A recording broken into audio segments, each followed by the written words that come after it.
আসসালামু আলাইকুম। কিভাবে খুব সহজে ইউটিউবের জন্য প্রফেশনাল লেভেলের থাম্বনেল ডিজাইন করবেন সেই প্রসেসটি আজকে আপনাদের মাঝে আমি শেয়ার করব। সো চলে আসলাম ল্যাপটপ স্ক্রিনে। এরপর আমরা চলে যাব ক্যানভাতে। দেখতে পাচ্ছেন একটু লোডিং হচ্ছে। এরপর ক্যানভাতে এসে আমরা সার্চ অপশনে ইউটিউব থাম্বনেল লিখে সার্চ করব। দেখতে পাচ্ছেন নিচে ইউটিউব থাম্বনেল নামে একটি অপশন, এখানে ক্লিক করব। ক্লিক করার পর একটু লোডিং হচ্ছে। দেখতে পাচ্ছেন এখানে অনেক অটোমেটিক রেডি থাম্বনেল আছে। ইচ্ছা করলে আমরা এখান থেকে যেকোনো একটা সিলেক্ট করে এখান থেকে আমরা এডিট করে নিতে পারবো। আমি চাচ্ছি যে একটি ব্ল্যাঙ্ক থাম্বনেলের টেমপ্লেট নিতে। এজন্য দেখতে পাচ্ছি আমরা create a blank YouTube thumbnail নামের একটি অপশন, ফার্স্টে এখানে ক্লিক করব।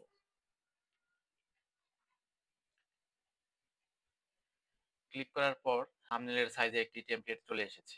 এখন আমরা চাচ্ছি এখানে কিছু ছবি ও ফুটেজ অ্যাড করব। আমরা চাচ্ছি যে কিভাবে ভিডিওর ব্যাকগ্রাউন্ড রিমুভ করে সেই ভিডিওর জন্য একটি থাম্বনেল বানানোর জন্য। তো এই ক্ষেত্রে আমরা এখানে আপলোড অপশনে ক্লিক করব। আপলোড অপশনে ক্লিক করে এখানে আমরা দেখতে পাচ্ছি আপলোড ফাইল নামের একটি অপশনে, আপলোড ফাইলস অপশনে ক্লিক করব। ক্লিক করে এখান থেকে আমরা যে ফুটেজগুলো অ্যাড করব সেগুলো এখানে ক্যানভা অপশনে সেগুলো আমরা ক্যানভাতে নিয়ে আসবো।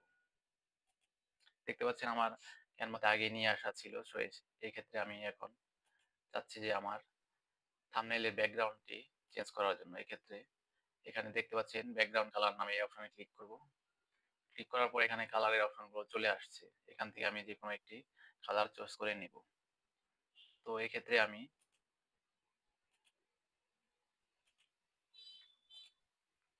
এই কালারটি চুজ করে নিলাম। এখন আপলোড অপশনে এসে এখান থেকে আমি ছবিগুলো ড্র্যাগ করে টেমপ্লেটে আনবো। এরপর ছবিটা রিসাইজ করে নিব। এরপর আরেকটি ছবি আমি ড্র্যাগ করে টেমপ্লেটে আনবো। এই ছবিটি আমি রিসাইজ করে নিব।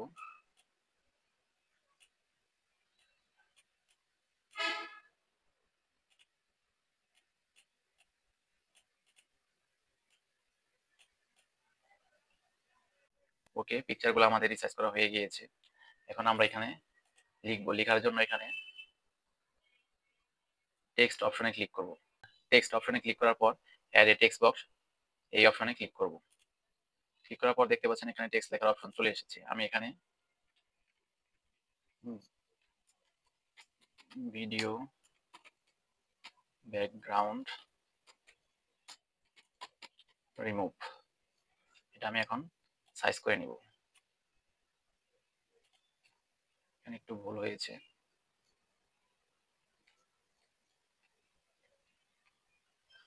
আমি ফন্ট সাইজটি বাড়িয়ে নিচ্ছি।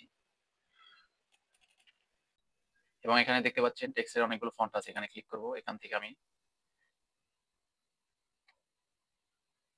একটি ফন্ট চুজ করে নিব।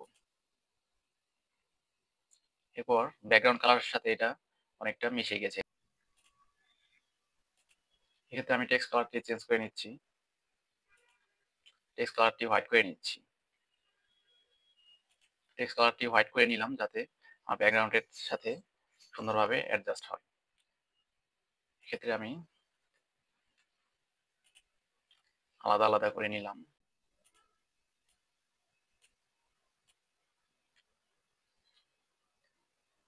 সাইজ করে নিলাম। দেখতে পাচ্ছেন লেখার কাজ শেষ। এখন আমি চাচ্ছি একটি আমার ছবি অ্যাড করার জন্য। তো সেক্ষেত্রে আমি আপলোডস অপশনে চলে আসলাম। এখান থেকে আমি এই ছবিটি চুজ করে নিলাম। ছবিটি চুজ করার পর আমি ছবিটি রিসাইজ করে নিব। এখানে রাখবো। ওকে, এখন পারফেক্ট। আমরা চাচ্ছি যে ছবির চারপাশে আউটলাইন দেওয়ার জন্য। তো সেক্ষেত্রে এখানে আমরা এডিট অপশনে ক্লিক করব। এডিট অপশনে ক্লিক করার পর একটু লোড হচ্ছে। দেখতে পাচ্ছেন অনেকগুলো অপশন চলে এসেছে। সো এই ক্ষেত্রে আমি নিচে এখানে শ্যাডোস নামে একটি অপশন আছে, এখানে ক্লিক করব। ক্লিক করার পর তৃতীয় নাম্বার অপশনে আমরা দেখতে পাচ্ছি আউটলাইন নামের একটি অপশন, এখানে ক্লিক করব। ক্লিক করার পর দেখতে পাচ্ছেন আমার চারপাশে ব্ল্যাক কালারের একটি আউটলাইন হয়ে গিয়েছে। ইচ্ছা করলে আমি এটার সাইজ বাড়িয়ে নিতে পারবো, কমিয়ে নিতে পারবো, কালার চেঞ্জ করতে পারবো। আমি এক্ষেত্রে সাদা করে নিচ্ছি। দেখতে পাচ্ছেন এক্ষেত্রে আরো বেশি প্রফেশনাল লাগছে। সো যেহেতু আমি এটা ক্যাপকাটের মাধ্যমে নিয়োগ করবো, এজন্য ক্যাপকাটের একটি লোগো এড করে দিচ্ছি।